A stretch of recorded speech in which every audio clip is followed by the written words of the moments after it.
Olá, bom dia! São 11 horas e 34 minutos e estamos ao vivo dos estúdios da B3 em São Paulo. Este é o programa Dinheiro na Semana, o seu ponto de partida semanal na economia. No programa de hoje a gente vai falar sobre o presidente eleito Jair Bolsonaro e a economia. Como fica a economia, como ficará a economia nesses próximos 4 anos com Jair Bolsonaro eleito. Quem vai conversar com a gente, vai analisar a situação até aqui, das propostas, do que ele vem falando para a gente, para o povo brasileiro, é a Patrícia Krause, economista da COFACE, e o Alexandre Chaia, professor de economia do INSPER. Os dois vão bater um papo com a gente, falar o que o Bolsonaro promete, o que pode acontecer com a economia nesses próximos 4 anos, que afinal o governo de um presidente eleito com mais de 55% dos votos tem de entregar alguma coisa, não é verdade? E para começar a nossa manhã aqui, vamos ver o que está em destaque na economia neste final de manhã. Ibovespa confirmando aí a expectativa do mercado com a eleição do Bolsonaro, alta de 1,33% aos 86.861 pontos. O próximo item é o câmbio, dólar comercial em queda de 0,75% aos R$ 3,62, também confirmando a expectativa do mercado, muito já precificado ao longo dessa diferença entre o primeiro e o segundo turno, dessas semanas anteriores ao segundo turno, mas está aqui, queda de 0,75% nesse momento do dólar comercial. E vamos ver o que está em destaque no www.istoedinheiro.com.br. O destaque do site não podia ser outro, eleições, o câmbio, que é a primeira manchete do site da Dinheiro. Em primeiro dia após a eleição, dólar abre em baixa e chega a 3,59, agora está 3,62, como a gente mostrou para você agora há pouco. E Bolsonaro é eleito presidente do Brasil, leia as propostas do presidente eleito, com essas trajetórias e as polêmicas de Bolsonaro, Paulo Guedes, Haddad e Ciro Gomes, tudo que você precisa saber sobre essa eleição, sobre um balanço dessa eleição. E à minha esquerda, à sua direita no vídeo, a economia dá adeus ao PT, a reportagem de capa da revista Dinheiro dessa semana, mostrando como que os números e os indicadores foram mudando ao longo dessas semanas, mostrando a confiança do eleitor, a confiança do mercado com o novo presidente. E para a gente fechar aqui a nossa tela, o que esperar da economia no governo Jair Bolsonaro é o tema do nosso programa de hoje. E eu começo o programa com a Patrícia. Patrícia, bom dia. Eu queria saber de você qual foi o balanço que você fez sobre essa eleição, que já que a gente terminou, que você pode nos dizer assim nessa nosso momento inicial. Bom dia. Bom, o resultado veio amplamente como esperado, né? A reação também essa manhã da Bolsa e a queda do dólar também era um movimento já esperado, né? Também não deve ser tão acentuado já porque esse resultado já vinha antecipado, né, pela Bolsa, né? Agora, o grande ponto é como é que será o governo, né? Acho que muito dessa confiança que o mercado tem dado para ele é pautada no Paulo Guedes, numa agenda liberal, mas de fato a gente sabe qual é o histórico dele, né? Até alguns discursos que às vezes não estão muito alinhados com a sua possível equipe econômica, né? Então, simplesmente, eu acho que o principal ponto agora é monitorar como vai ser essa composição do novo ministério, né? E como que ele vai formar uma base no Congresso, né? O PSL até teve um resultado acima do esperado, né? Vai ser a segunda maior base na Câmara, né? Mas a gente sabe que uma Câmara totalmente fragmentada, né? De vários partidos, isso não é um pouco mais de 10%, né, da Câmara, isso não é o suficiente. Ele teria a bancada dos agricultores, da bala, né? Religiosa, mas a grande discussão é que ele queria também formar uma coalizão ali mais por bancadas do que por partidos, né? O que parece um pouco difícil, né? Acho que no fim das contas nem sempre o chefe do partido no Congresso, né, é o mesmo que o chefe da bancada, né? Então isso pode dificultar. Então como que ele vai alinhar isso para passar reformas importantes, né? E aí o principal ponto é a questão da reforma da Previdência. Eu acho que esse é o voto de confiança que foi dado nele, acho que é o ponto principal para a gente conseguir seguir adiante aí, tanto com a questão que ele fala da carteira verde e amarela, para isso poder ter sucesso, né? Como um crescimento mais forte da economia. Esse é um ponto que a gente vai pegar bastante aqui. Alexandre, quais são os seus primeiros destaques aí sobre a eleição? Eu concordo, acho que o que aconteceu foi que é o que era esperado, na verdade, o mercado já estava se antecipando a isso, tanto em dólar quanto em bolsa já estava em movimento de alta, exatamente na expectativa. Ele só não foi maior essa alta exatamente por causa desses discursos, idas e vindas que o Bolsonaro tem. Se deixasse mais o Paulo Guedes falando e não tanto o Bolsonaro com não vou privatizar tal coisa, não vou fazer esse movimento, ou mesmo o Onyx Lorenzoni já começando, a Previdência talvez não seja reforma.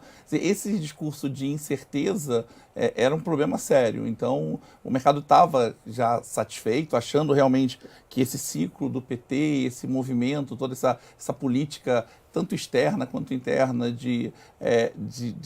vamos dizer, de valorização de crédito limitado, de você não ter controle do tamanho do Estado, isso estava acabando, então por conta disso o mercado cresceu. Agora, ele precisa agora transformar isso na prática. O primeiro discurso dele, até voltando, eu concordo que eu acho que o Congresso é um grande problema, essa ideia de bancada que faz todo sentido quando você quer aprovar um tema específico, agricultura, a bancada da agricultura, eu quero também segurança, a bancada da bala. Mas essas bancadas necessariamente não têm boa vontade com essas pautas mais liberais econômicas. Então, provavelmente, essa bancada aqui ele vai se alinhar para um determinado tema, vai ser contrária a outra. Mas o primeiro discurso, que é o ponto mais importante, qual é a primeira atitude dele, não o primeiro discurso efetivo que ele fez ainda no ambiente de casa, pela internet, mas a primeira leitura que ele fez de algum direcionamento mais público, ele se tornou, ele mostrou um lado mais alinhado com o que todo mundo espera, quer dizer, redução do tamanho do Estado, de alguma forma contenção do gasto, vamos dizer, abertura econômica, vamos dizer, para países onde você pode aumentar o teu comércio, não necessariamente direcionado a algum padrão ideológico. Então, todos esses pontos foram positivos, mas a partir daí, isso se transformar numa realidade que é o grande, vamos dizer, X da questão que a gente vai ver a partir de agora. Porque essa é a controvérsia do Bolsonaro, né? Ele, durante o período todo dele na Câmara, ele foi um deputado, votou a favor do Estado, contra as principais reformas, né? Contra as principais privatizações, e agora ele adere ao liberalismo do Paulo Guedes e mostra que o mercado estaria aberto a isso. Será que ele vai conseguir, sobretudo na Previdência, né? Um dos pontos mais importantes da Previdência é o militar, né? Que é uma base de apoio forte para ele. Como é que vocês veem esse ponto? Eu acho que essa reforma deve sair enfraquecida, principalmente essa parte do militar, né? A grande base, o apoio que ele teve durante muitos anos no Rio de Janeiro foi baseado nos militares, né? Então, mesmo na reforma do Temer também já tinha reduzido tinha algumas concessões ali, inclusive envolvendo militares, né? Então, eu acho que deve ter essas certas concessões, né? Falam até o Temer até propôs ontem, né, de tentar seguir adiante até o final do ano com essa votação, com a proposta que eles já tinham ali. Eu acho muito difícil, porque a gente tem muito pouco tempo. Fora isso, tem uma parte que não foi, que não vai voltar, né, que vai sair do Congresso, e qual seria o interesse em votar, né, e se associar com medida que, na teoria, é totalmente impopular, enquanto outra parte que é ali também formar o que ele vai ter em troca para conseguir, né, aprovar. Provavelmente vai esperar um novo governo aí para ver como que será. Essa reforma, se conseguisse sair nesse governo, seria até melhor, porque ele já teria menos um desgaste, porque ele vai queimar, vamos dizer, um pouco o cacife inicial político dele, passando reformas. Então, se ele conseguisse deixar na conta do governo anterior a reforma da Previdência, era o melhor dos mundos, porque ele já se desgastava menos na entrada. Mas eu concordo, eu acho difícil ele conseguir aprovar, e principalmente, se ele continuar teve um aumento de funcionário público como na Câmara, mais representantes de funcionário público, os próprios militares aumentaram a participação na própria Câmara. Então, tudo isso vai fazer com que a reforma seja menos, que atinja menos essa parte do setor público, que tem esses privilégios maiores do que o setor privado. E isso gera já um problema, porque o que desde sempre a gente fala, o problema não é você pedir para a população fazer sacrifício, o problema é você não mostrar o sacrifício do seu lado. Se ele, como militar, não mostrar que eu também, olha, eu sou um militar, eu apoio, sempre tive apoio de militares, mas os militares estão dispostos a fazer um sacrifício, por que eu, população, vou fazer um sacrifício também? Então, esse jogo de imagem é importante ele fazer, e eu acho que ele não vai fazer, por isso que o primeiro dilema vai ser esse. Não é? E é, no início. e é um dilema complicado, porque o Paulo Guedes ontem deixou claro no discurso dele, na entrevista Que a primeiro ponto, basicamente, o primeiro ponto é previdência, segundo, privatização, né? Redução de dívida e terceiro, redução do tamanho do Estado. Quer dizer, como ele vai conseguir fazer esses 3 pontos é o grande dificuldade. Acho que realmente é prioridade. Primeiro porque é o principal problema, né, que trava a economia. E segundo porque é uma medida que é totalmente impopular, né? Então você tem que aproveitar o momento que você tem a maior popularidade, mesmo que tenha uma grande popularização, mas é um momento ainda de uma forte apoio a ele, né, para tentar seguir adiante com essa reforma. O problema é que se ela for uma reforma de capenga, porque a reforma sempre vai ser capenga.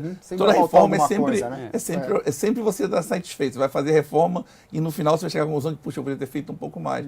Mas se ela for muito capenga, se ela for uma reforma que você não reequilibre de alguma forma a previdência e já comece uma transição para um plano de capitalização e não um plano de repartição, você vai gerar aí um desânimo nos investidores, que eu acho que é a grande vantagem do Bolsonaro no curto prazo é o interesse do mundo em relação ao Brasil, se o Brasil se abrir e se conseguir fazer essa reforma. Então, se ele perder essa janela de oportunidade de 6 meses, 1 ano, de conseguir provar que ele vai implementar o que ele está pedindo, provavelmente esse dinheiro todo para infraestrutura, para a reabertura da economia, isso vai minguar. Ele quer o que é o grande vantagem, que é o que o Meirelles esperava no governo Temer. Era você conseguir trazer investidores para poder melhorar, criar emprego aqui dentro. E ele tem essa janela de oportunidade, mas ele tem que provar que essa janela faz sentido. É isso, os pontos são muitos pontos, né, em conflito entre ele e o Paulo Guedes. Outros são as privatizações, né? Sim. O Paulo Guedes já deixou claro que queria fazer uma privatização bem ampla e ele também vamos pensar em alguma coisinha, não é tudo que vai poder fazer, né? Eu acho que a ideia também inicial do Paulo Guedes era muito utópica, né? Acreditar que você vai sair privatizando tudo, né? Eu acho que teria dizer assim, que seria algo positivo, a ideia de privatizar e tudo, mas que não dá para fazer isso tudo de uma vez só, né? Principalmente Petrobras, empresas grandes. Já o Bolsonaro já sinalizou que bancos públicos, Petrobras, Eletrobras está fora do pacote. Então, o que sobra de fato, né? E que isso vai gerar de receita adicional? Se você tira, na verdade, os grandes ativos, o que vale, o que você vai vender? Você vai vender o que não vale? A pergunta é, qual o incentivo que eu tenho? Talvez ele devia não privatizar, mas simplesmente acabar com as estatais que são ineficientes, que são várias que tem, se ele não quiser privatizar, e abrir para a atividade privada várias concessões adicionais. Quer dizer, já que ele não quer privatizar o que tem, talvez abrir concessões de ferrovias, de novas explorações de petróleo, fazer um pouco na linha do que está liberando mais petróleo e diminuindo cada vez mais. Você faz uma privatização reversa, você vai eliminando a participação daquela empresa no agregado.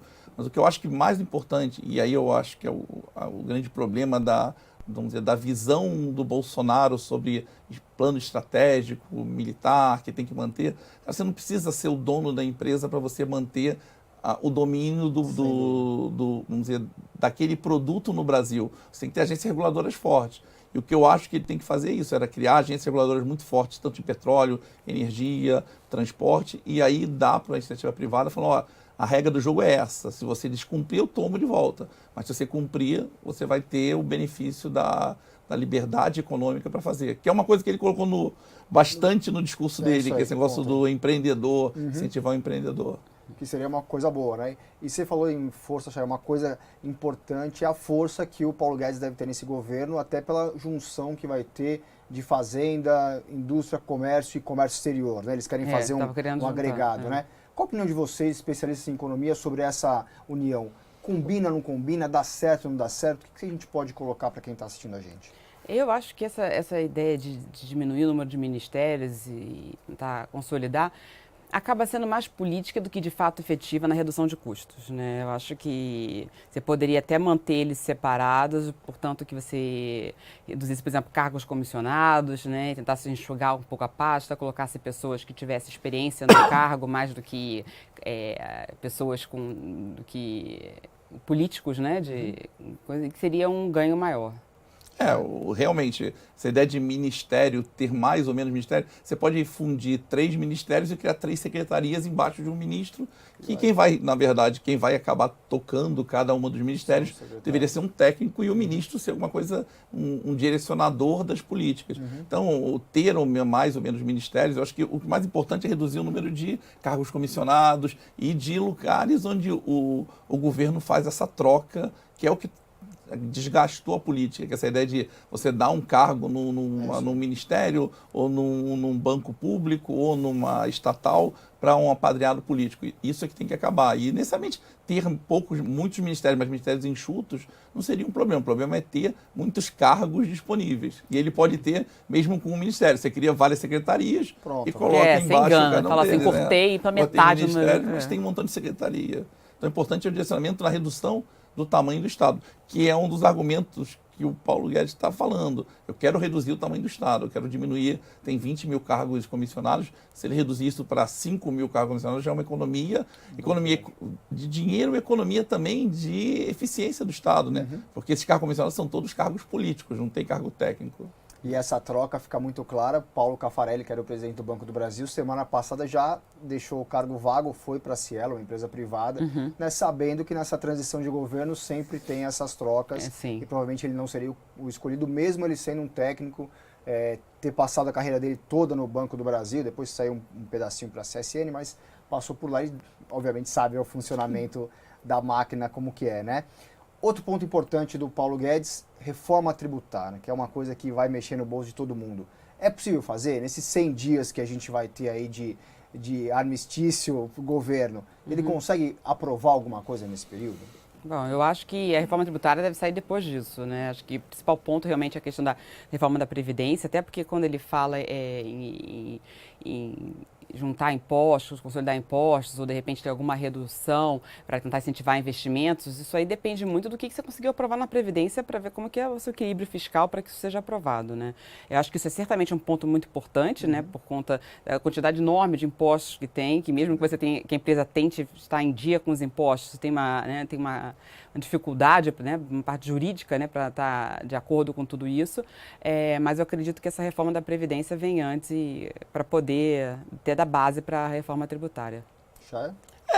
Eu acho que todo mundo fala muito em reforma tributária, basicamente entra governo, sai governo, vamos fazer uma reforma tributária, uma simplificação tributária, só que todo mundo que fala, as pessoas que falam uma coisa, as pessoas que escutam outra. Quando a gente fala reforma tributária, a população espera menos imposto. E não dá para ter menos imposto porque eu tenho um Estado grande. Então, antes de fazer reforma tributária, reforma da Previdência, redução do tamanho do Estado, redução da quantidade, vamos dizer, de incentivos que o Estado dá, isso é mais importante até do que fazer a própria reforma em si. Simplificação de imposto, ela é importante, concordo, é importante você otimizar a gestão, mas para a maior parte das empresas brasileiras isso já aconteceu. A ideia do simples, a ideia dessas combinações de impostos, isso já atinge uma quantidade grande da população.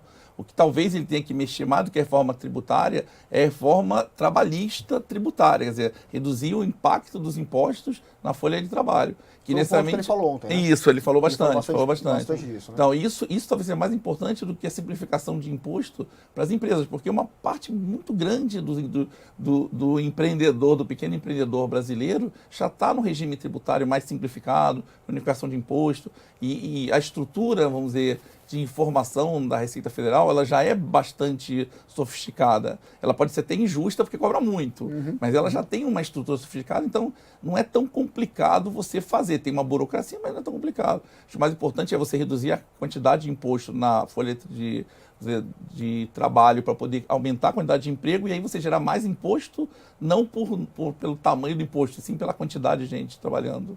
E como conseguir esse emprego, né? Acho que um dos maiores desafios do presidente e da equipe econômica é conseguir fazer essa geração de emprego voltar acelerada, né? O Paulo Guedes até falou em conseguir 10 milhões de empregos em 2 ou 3 anos, com todos esses incentivos que ele vai tentar. Infraestrutura é um ponto importante que ele colocou, né? E essa simplificação da folha de pagamento. Dá para chegar lá? É assim, uma forma tão simples? Eu acho que a questão, mais uma vez, da reforma da Previdência, mostrando uma sustentabilidade de longo prazo para a trajetória da dívida, é importantíssima para conseguir, de fato, criar emprego, né? Porque eu acho que o empresário precisa disso. Ver que a reforma está passando, que isso vai aumentar a confiança e, com isso, pensar em fazer investimentos e, assim como as famílias também começam a consumir e geram um ciclo de crescimento. Eu acho que começa por aí, gerar uma confiança para poder conseguir gerar emprego, porque não adianta criar uma carteira agora verde e amarela. Na verdade, eu acho que a carteira verde e amarela é uma das grandes mal pensamentos que ele teve, porque essa carteira, eu já até falei isso outra vez em outras entrevistas, carteira verde e amarela, carteira azul, vermelha, branca, não interessa. Interessa que você vai ter dois regimes trabalhistas juntos e o Ministério do Trabalho não vai deixar você estar de um jeito nenhum outro. Você tem que fazer uma unificação, uma simplificação tributária. Mas acho que um ponto importante que você colocou, o importante para o empresário, para contratar uma pessoa, não é quanto eu pago de imposto, é quanto eu espero ter de receita. E o que aconteceu no Brasil? O Brasil começou a decolar um pouco com o Temer, com as expectativas de reforma. A economia começou a crescer e desacelerou em abril, porque as pessoas perderam a confiança que o futuro vai ser bom. Então, mais importante do que você fazer uma simplificação tributária, reduzir imposto, é você convencer o investidor, ou a pessoa que está trazendo dinheiro para a infraestrutura, o empresário brasileiro, as famílias a voltar a consumir, a comprar imóveis, comprar bens mais de longo prazo, porque aí você faz a máquina girar. Isso você faz com que? Você mantendo consistência, você reduzindo o tamanho do Estado, mostrando, realmente acabou esse desvio todo, essa má gestão, e daqui para frente tudo vai melhorar, e com isso os investidores voltam, e aí você vai ter crescimento de emprego, não porque você paga menos imposto, mas sim porque você vai ter mais consumo, mais gente querendo colocar dinheiro na economia. Acho que mais importante do que qualquer coisa é isso, é fazer a confiança voltar para as famílias e para os investidores. Aí faz o tal do círculo virtuoso da economia, né? Que ela vai girar de forma quase independente, né? Patrícia, você falou um ponto, utopia do Paulo Guedes. Ontem um dos pontos que ele falou foi: no primeiro ano ele vai conseguir acabar com o déficit do governo, 132 bilhões projetados para o ano que vem, e já ter um superávit em 2019, algo que não acontece desde 2013 no governo Dilma. É possível essa mágica acontecer em um ano? Porque ele foi de uma forma tão simples e tão fácil que, né, como não se conseguiu resolver esse problema, né, nesses 5, 6 anos que separam essa agenda dele?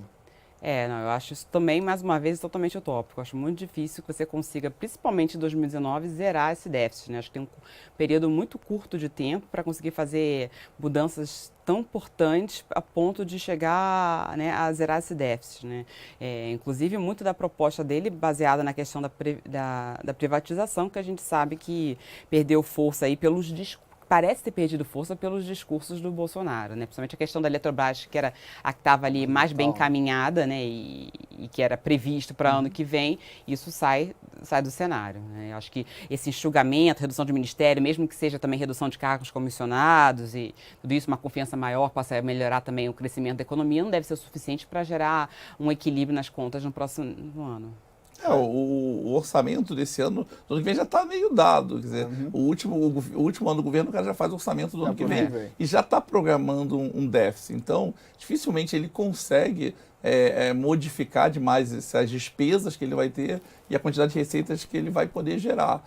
Eu acho realmente que o objetivo tem que ser déficit zero, é você, de alguma forma, evitar que o Estado consuma recursos que poderiam ser direcionados para investimento através de emissão de dívida, aumento de endividamento.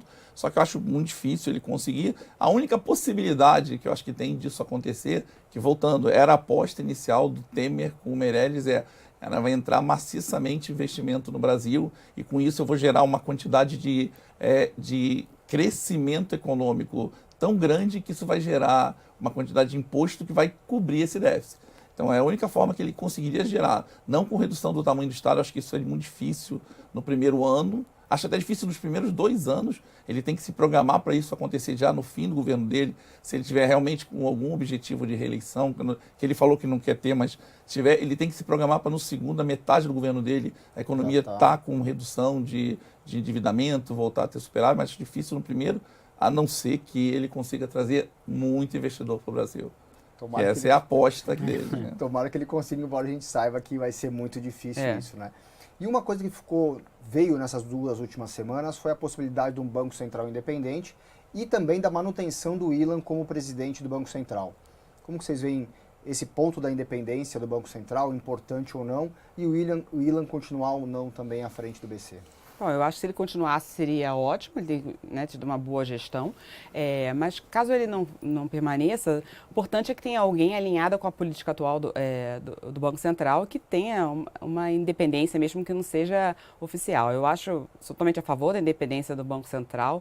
É importante que no momento de transição de governo, que você tem tantas incertezas no ar, seria importante que você tivesse pelo menos um respaldo desse ponto, saber que a política monetária vai continuar independente, você sabe quem é o presidente do Banco Central, é menos um fator de incerteza, né? Eu acho que deveria caminhar por esse ponto. A gente tem vários países com esse exemplo, até na América Latina mesmo, e eu acho que é importante, sim, que ele leve isso adiante. Nesse ponto era importante exatamente você ter um mandato do presidente do Banco Central divergente do mandato do presidente, exatamente para na Como transição. os Estados Unidos faz, né? Exatamente, você tem. O Trump fala que for, mas continua. Ele diz que ele é contra, que o Fed está me atrapalhando, ele não pode fazer nada, ele não pode mandar o cara do Fed embora. Mas o que eu acho, nesse caso, a manutenção do Ilan é muito bom, como eu acho que ele vai manter grande parte da equipe que está hoje embaixo do Meirelles, né? Então, estava embaixo do Meirelles. Mas essa equipe se provou eficiente e muito provavelmente vai ser, de alguma forma, são pessoas bem formadas, então eles vão continuar na estrutura. O problema todo do Banco Central está, inclusive, no próprio plano do Bolsonaro. Quando ele fala em Banco Central independente, ele fala em Banco Central independente aliado ao Ministério da Economia. Quer dizer, é impossível ser independente está aliado. Independente aliado. Ele é independente ou não. E pior, se ele, como é o Fed, um dos grandes, eu acho que um dos grandes erros do Fed, ele ter 2 objetivos. Para mim está claro que o objetivo do Banco Central é controle de inflação e do Ministério da Economia, Ministério da Fazenda, o nome que você colocar, é crescimento econômico. O Fed tem essas 2 missões. E por conta disso ele cria bolhas. Porque quando ele acha que a inflação está sob controle, ele incentiva excesso de consumo. E aí você começa a reduzir juros. O Alan Greenspan fez isso. A redução de juros gerou toda essa bolha. Então você tem que ter um Banco Central focado e falar assim, não, meu papel é inflação, é inflação só. E eu acho difícil porque ele mesmo, já no discurso dele, ele diz em Banco Central independente, mas diz que tem que ser alinhado com o Paulo Guedes, aliado com o desenvolvimento econômico. Não existe isso. É a contradição, né? Essa contradição é que mata o discurso do Bolsonaro.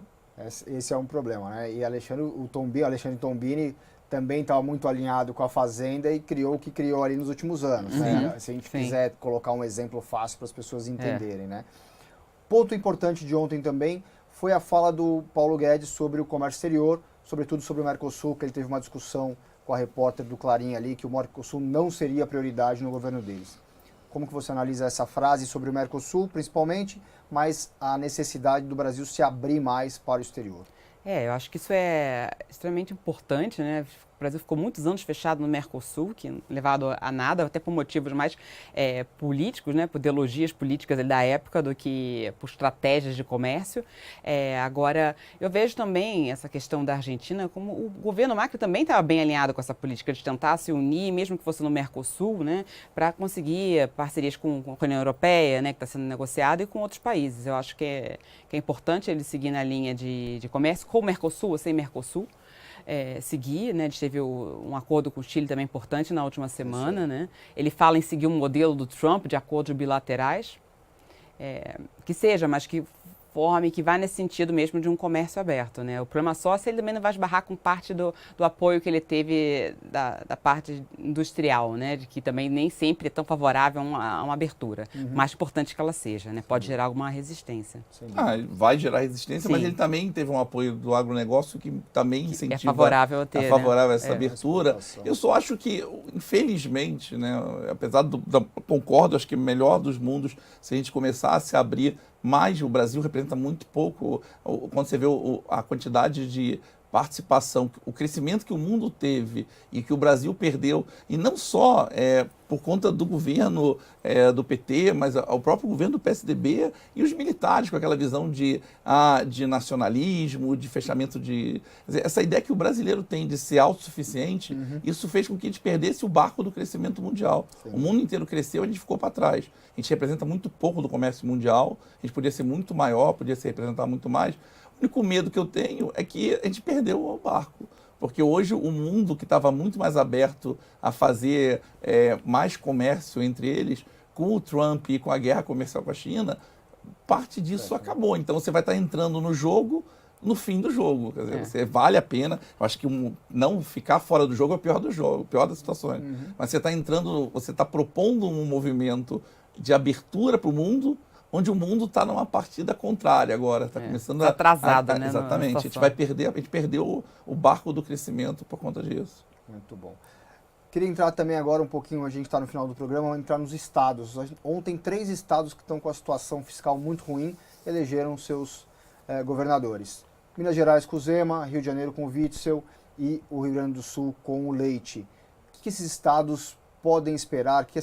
Quem mora nesses estados pode esperar desses 3 governos? E qual é o desafio desses caras à frente desses estados que estão fiscalmente muito ruins? Bom, acho que o principal ponto que mais chama atenção é a questão de Minas, né? É a primeira vez que o novo, né, tem um cargo de confiança chegar a primeira vez pelo governo, né? Então acho que vai ser como uma vitrine para eles, né? Então é um ponto, acho que vai ter um grande apoio de todo o partido para que faça um governo de boa execução, principalmente o comprometimento fiscal, para que isso possa ser uma vitrine para próximas eleições, né? Então vejo isso de uma forma muito positiva. Eu acho que deve ter ganho aí, um foco muito grande, uma mudança de fato no governo do estado, então isso acho interessante, acho importante. No caso do Rio, a gente já tem um pouco de melhora, já pela questão também até do petróleo, com a melhora do preço, né? Mas a gente sabe que os desafios são enormes. Né, pela questão da violência, né, de perda de receita na parte de turismo, né, e a parte de indústria também que caiu muito no Rio nos últimos anos, né? Então, mas de qualquer forma eu ainda vejo um desafio meio termo aí no tudo isso. E a questão do Rio Grande do Sul, vamos ver realmente, vai ser um desafio talvez maior, né? Porque não tem essa questão aí da melhora do preço do petróleo, né? E vai ter realmente um desafio grande aí pela frente de ver de onde que vai conseguir gerar esse ajuste para aumento de receita do governo. Eu vou fazer o contrário, vou fazer pelo Rio Grande do Sul, que eu acho que é o que está na pior das situações dos 3, exatamente por conta disso. É um estado que historicamente não reelege ninguém, está sempre com problema de orçamento, a população é uma população mais vamos dizer, não digo mais educada do ponto de vista, mas com um grau de educação maior, né? Então o Sul tende a ter, o Rio Grande do Sul tem bastante educação, então, e muita cobrança, só que o Estado, eu acho que ele está numa situação estrutural que, se não seguir o mesmo modelo que o governo central e que o Minas vai querer fazer, eu acho que ele vai continuar pedalando nessa mesma situação e não vai conseguir andar. O Rio, na verdade, acho que as escolhas do Rio não são boas. Então, eu acho que politicamente o Rio não consegue escolher bons governantes. Os governantes normalmente não são pessoas que têm uma visão de longo prazo. Eu acho que todos eles acabam sempre derrapando e o problema do Rio é esse. Você não consegue montar um governo que pense no Rio de Janeiro como crescimento. Sempre existe, não digo oportunista, de ser oportunista, mas é sempre a pessoa está sempre olhando o curto prazo, a oportunidade de curto prazo, e eu acho que não vai mudar. Eu acho que o Rio está mal gerido, tanto em nível Estado quanto em nível de prefeitura. Eu acho que o Rio não anda. Talvez o que faça o Rio melhorar petróleo, sem dúvida, a retomada da economia, construção civil, o Rio de Janeiro é forte nisso, então se o governo conseguir voltar à construção civil, o Rio de Janeiro vai melhorar, e se o governo focar, mesmo o governo central, que eu acho que é um dos pontos que é consenso em todo mundo, que é segurança. Acho que né? O Bolsonaro, apesar, ele é do Rio, acho que desde a redemocratização a gente não teve presidente do Rio de Janeiro. Então, de alguma forma, você vai focar no Rio nessa melhoria de segurança, e isso pode incentivar o turismo. Então, eu acho que existe uma luz no fim do túnel, apesar de que quem comanda o carro não é uma pessoa boa no Rio de Janeiro. Agora, no caso de Minas, é um caso interessante. Por quê? Porque o brasileiro, né, em geral, ele é muito averso a essa ideia de maior liberalismo. Isso um pouco a população brasileira é aversa. E o Novo, na verdade, trouxe uma proposta de menos Estado, mais empreendedorismo, e as pessoas são muito céticas nisso. Então, se o Partido Novo em Minas conseguir provar que ele mantém o equilíbrio, que ele é um partido focado, e isso é importante, né? Ele consiga acertar as contas todas, consiga fazer um governo que melhore a situação fiscal do Estado, sem necessariamente cortar benefícios, sem ser um governo totalmente antissocial. ele vai dar uma oportunidade para o Novo mostrar que esse modelo, que é um modelo mais de liberalismo econômico, ele não é uma coisa, vamos dizer, contra a população pobre. Então, eu acho que o grande destaque de Minas é esse, é ele conseguir ser um farol para essa ideia de maior liberalismo no Brasil. E justamente em Minas, um dos estados mais conservadores que tem, Sem dúvida, sempre se sem manteve dúvida. ali. Acho que vai ser bem uma experiência muito boa, né? Sim, sem dúvida. Patrícia, suas considerações finais, por favor. Bom, a gente espera que a gente tenha sucesso aí, né, nesse próximo governo e vamos ver o que de fato vai ser a política, né? Acho que tem muita coisa vaga ainda nesse momento como é que vai ser essa condução da política econômica e que esse cenário deve ficar mais claro aí para os próximos meses, né? Então, a gente aguarda que tenha um compromisso maior com a questão fiscal para que a gente possa voltar a uma trajetória aí de crescimento sustentável, né? Chaya. Então, também, eu acho que qualquer coisa que a gente falar agora é mera especulação. A gente está discutindo sobre um conjunto de ideias. Necessariamente tem que ver nas próximas semanas, provavelmente nos próximos dias, nas próximas semanas, qual é a expectativa de plano mesmo. Como é que ele vai tornar aquele plano e se não vai gerar uma rota de atrito entre o Paulo Guedes e o Bolsonaro, que é o grande medo de todos, né? Que essa implementação de ideias gere um choque e o cara acaba desistindo de continuar no Ministério da Economia, mas a ideia é ver isso transformado em plano, e não só ideias, não só um plano para a eleição, mas sim um plano de implementação. Então, esse é a grande expectativa do mercado. Eu acho que todo mundo, a economia, a bolsa, a câmbio, a economia em si vai continuar melhorando. Ela vai melhorar independente de Bolsonaro, com ou sem ele. Ela já estava numa batida de melhora, mas ela vai continuar melhorando mais fortemente, ainda nesse âmbito da expectativa. Aí, quando a expectativa se tornar realidade, é que a gente vai ver qual é o próximo passo, né? O próximo passo. O único medo que eu tenho, e esse também é uma situação que para mim é bem delicada, a agenda do Bolsonaro. Ela é uma agenda, de alguma forma, liberal, seguindo o Paulo Guedes, mas é uma agenda conservadora de costumes. E esses contrapesos que tem, pode ser que para ele implementar essa agenda mais conservadora do ponto de vista de costumes, ele cabe gerando atritos com a sociedade que inviabilize a agenda econômica. Então, tem que deixar bem claro que não dá para ter as duas ao mesmo tempo. Então, você vai fazer uma agenda mais conservadora, você vai gerar atritos com uma quantidade razoável da população e vai inviabilizar um pouco a economia. Então, ele tem que decidir um pouco esses dois lados, que é um desafio que ele tem interno para ele. A gente deseja boa sorte ao presidente, né? Sim, sem dúvida. Que consiga fazer o que ele prometeu, que respeite os direitos civis, que respeite a liberdade de imprensa, a liberdade de expressão, e que a gente chegue daqui 4 anos novamente com uma festa da democracia e todos os medos que foram ao longo do caminho se acumulando tenham sido só retórica de campanha. Sim, sem dúvida. Muito obrigado pela presença e participação de vocês. Obrigada. Obrigado a você. E muito obrigado pela sua companhia nesse Dinheiro na Semana de 29 de outubro de 2018. Hoje é meu último programa aqui com vocês, nosso 79º Dinheiro na Semana. Muito obrigado, eu vou seguir um novo rumo na carreira. Desejo muito boa sorte à Editora 3 e à Isto é Dinheiro que abriram esse espaço para mim. Agradeço bastante a B3 que proporcionou essa infraestrutura para a gente, Carlos Cristofanilli, o Clebinho, o Luiz, o Gil, que estão aqui todas as segundas-feiras com a gente. Boa sorte a você, boa semana, bom ano, que a gente tenha um governo ótimo, que a gente possa comemorar daqui 4 anos realmente que tudo deu certo e que todos os medos que ficaram no nosso coração tenham sido só realmente pela retórica de campanha. Tá bom? Boa semana, bons negócios. Tchau, até a próxima.